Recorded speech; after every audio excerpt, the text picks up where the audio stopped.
코인키스 스튜디오입니다. 2022년 8월 7일 일요일 아침입니다. 일요일, 자, 푹 주무셨나요? 자, 일요일까지 오늘 쉬시잖아요? 네, 기분 좋게 하루 출발하시면 좋겠습니다. 자, 출발하기에 앞서서 구독과 좋아요 정중히 부탁드리고요. 그리고 멤버십 원하시는 분들, 여기 멤버십 원하시는 분들은 언제든지 열려 있으니까 채널 회원이 될 수 있습니다. 하루에 100원이면 일요일이니까 한번 호기심에 하셔도 괜찮습니다. 100원쯤이야. 제 공개 방송이 그렇잖아요. 제가 방향 다 알려드리니까요. 그러니까 방향을 이렇게 그 점쟁이처럼 알려드린다는 게 아니고 단기 방향을 리플의 단기 방향을 예측할 수 있는 Money Flow Relative Strength Index라는 지표가 있습니다. 이런 지표를 통해서 회원분들에게 더욱더 깊이 있게 안내해 드리니까요. 투자에 참고가 되실 거라고 생각됩니다. 참고하시고요. 코인베이스가 예상 밖의 주가 급등하고 있다. 공매도는 멘붕이고 일주일간 무려 1.1조 원어치를 손실을 봤다고 하네요. 코인베이스는 지금 보시는 것처럼 지금 4일 연속으로 올랐습니다. 그리고 이제 그 간밤에 나스닥은 떨어졌거든요. 보합도는 떨어졌는데도 불구하고 나홀로 또 4.67% 올라서 무려 93.05달러까지 올랐습니다. 골드만삭스에서는 적정가가 45달러라고.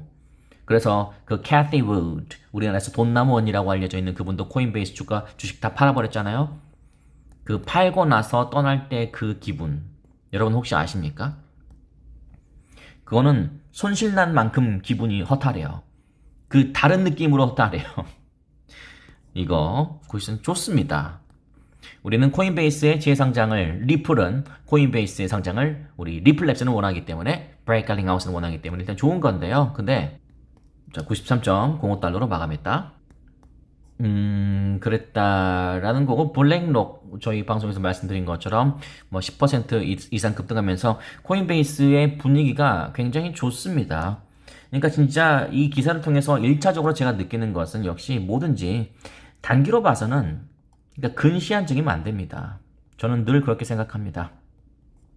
특히 리플이라는 암호화폐는 성격이 다르기 때문에 그 XRP의 성질을 정확하게 알고 계셔야 돼요. 펀더멘탈을 정확하게 알고 계셔야 된다고요. 국제 송금의 혁신을 위해서 달려가는 암호화폐가 XRP, 리플이라는 암호화폐이고, 그리고 SEC로 인해서 소송에 걸려서 지금 코인베이스에서 딜리스팅, 즉 상장 폐지가 되어 있는 상황입니다만, 다시 올라가기 위해서 여러 가지 생각을 하셔야 됩니다.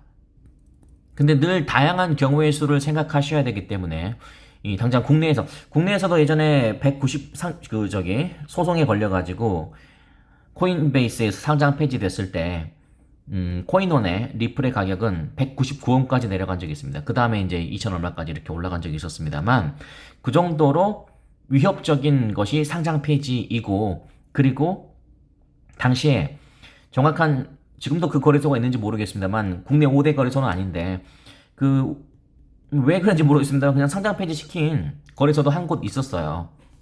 아마 아시는 분은 아시겠습니다만, 그러나 너무 발빠른 대처였죠.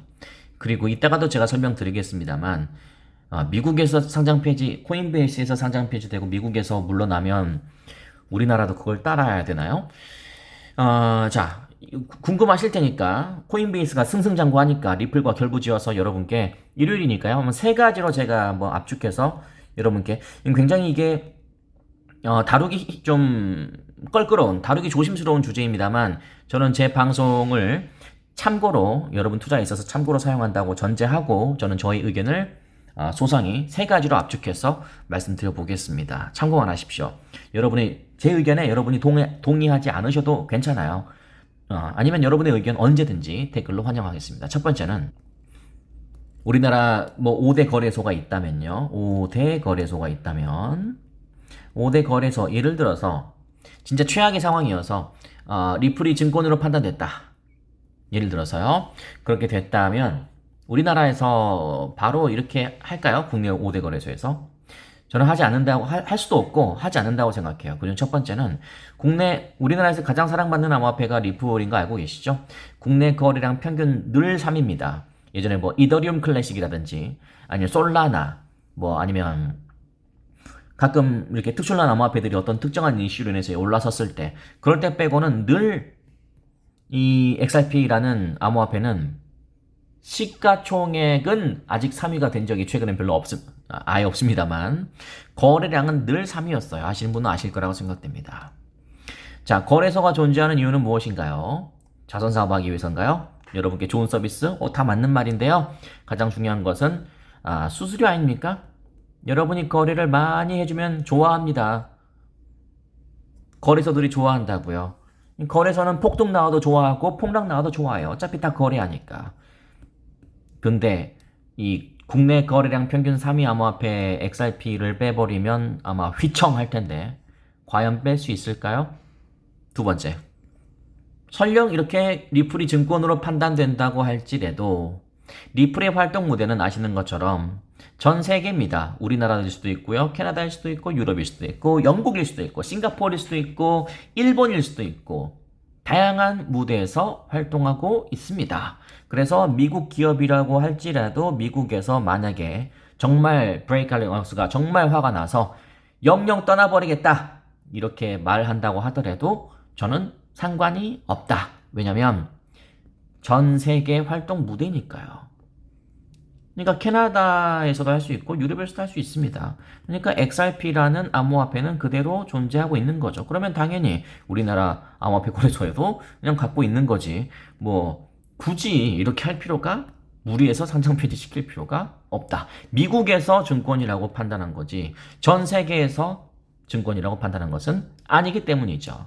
하나 더 말씀드린다면 여러분이 아시는 것처럼 우리나라는 현재 암호화폐는 과세 유예 무려 2년이나 과세 유예를 결정했습니다. 저는 아주 잘한 2024년까지죠. 저는 아주 잘한 거라고 생각됩니다. 언젠가 말씀드렸던 것처럼 2억을 수익을 내고 4억을 손실을 냈다면 결국 마이너스 2억을 잃은 건데 2억 벌었으니까 이만큼 과세네. 그건 말이 안 된다는 거죠. 이런 불합리한 것을 막기 위해서는 2년이라는 유예기간을 두면서라도 과세 정책을 시스템을 제대로 만들고 나서 정당하게 정당한 소득, 정당한 수익에 대한 과세를 하는 것이 저는 맞다고 생각하고 이것은 아주 잘한 결정이라고 생각합니다. 그런데 아직 과세도 결정되지 못한 나라에서 증권성을 따지기에는 너무나 시기상조라고 생각합니다.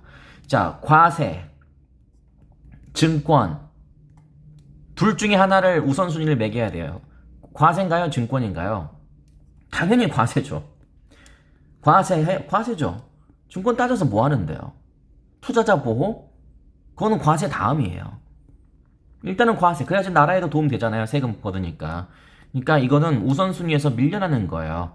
저는 그렇게 생각합니다. 그래서 미국에서 증권 이슈가 됐다고 해서 그걸 갑자기 우리나라까지 끌고 와서 이것은 미국에서 증권을 판정했기 때문에 우리나라 5대 거래소도 국내 거래소도 야, 이거 증권이야. 야, 이거 빼야 돼. 그렇게 하는 것은 너무나 말이 안 된다. 앞뒤가 맞지 않다. 진짜 100번 양보해서 증권성 여부를 따졌다고 칩시다. 그럼 증권 따지면은 증권이니까 자 증권은 누가 관리한다? 금융감독원, 금감원에서 관리를 해야 됩니다. 리플을 금감원에서 관리해준다. 이거 또 다른 호재 같은데요? 이제 우리는 진짜 지금 솔직히 리플 갖고 있는 분들 살짝 불안하니까 제 방송 듣고 있죠?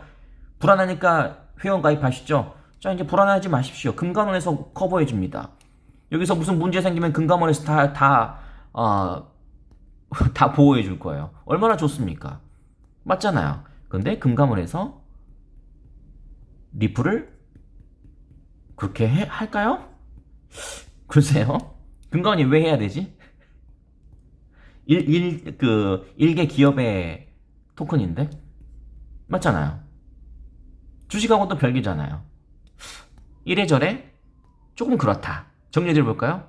리플 증권 판단 시 국내 거래소 상장 폐지될 것인가? 저희 의견은 이렇습니다. 첫 번째, 국내 거래량 평균 3위인 암호화폐입니다. 국내 거래소에서 건들기 쉽지 않을 겁니다. 상당히 부담스러울 겁니다. 두 번째, 리플의 활동 무대는 미국만 있는 게 아닙니다. 캐나다도 있고요, 유럽도 있고요, 우리나라 있고 전 세계입니다. 그래서 미국에서 증권 판단된다고 해서 문제될 건 없다. 가격적인 살짝 눌림은 있을 수 있겠습니다만 궁극에는 더 좋을지도 몰라요. 아니면 아직 우리나라는 2024년까지 과세를 유예하기로 한 나라인데 그런 우리나라에서 대한민국에서 증권성 여부를 따진다는 것은 아직 우리나라는 암호화폐가 뭔지도 몰라요.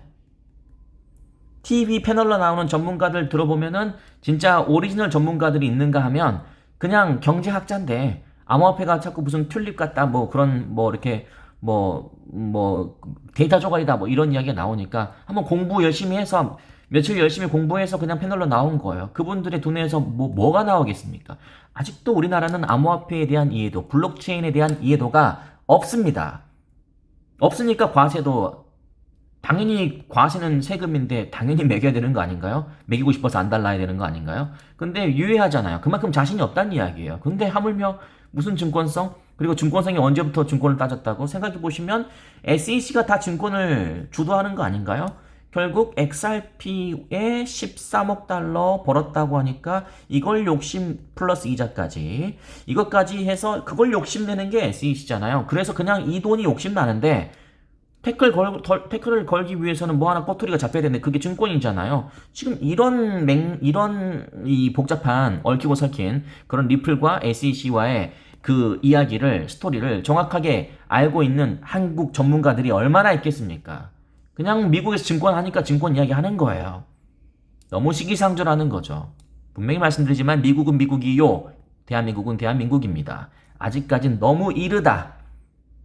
정말 조금 굉장히 다루기 조심스러운 주제였습니다만 일요일이기도 하고 그리고 여러분은 저희 말을 또 걸러서 들으실 테니까 과감하게 저의 의견을 여러분께 말씀드렸습니다. 지금까지 제가 여러분께 정리해드린 3가지 포인트는 아무런 법적 근거가 없다. 또 이렇게 말씀드려야지. 또 제 말 듣고 다 또 몰빵했는데 어쩌어요 하지 마세요. 농담으로 말씀드렸습니다. 믿거나 말거나. 그러나 저는 방금과 같이 논리적으로 생각하고 있습니다. 구독과 좋아요 정중히 부탁드리고요. 그리고 더욱더 리플에 대한 깊이 있는 이야기. 내 오른쪽 손에는 리플이 있고 내 왼쪽 손에는 나침판 하나를 들고 싶다. 그래야지 이 리플이라는 항해를 잘 할 수 있을 것 같다. Money Flow Relative Strength Index로 단기 방향을 여러분께 제시해 드리고 있습니다. 궁금하신 분들은 하루에 100원으로 참여하시기 바랍니다.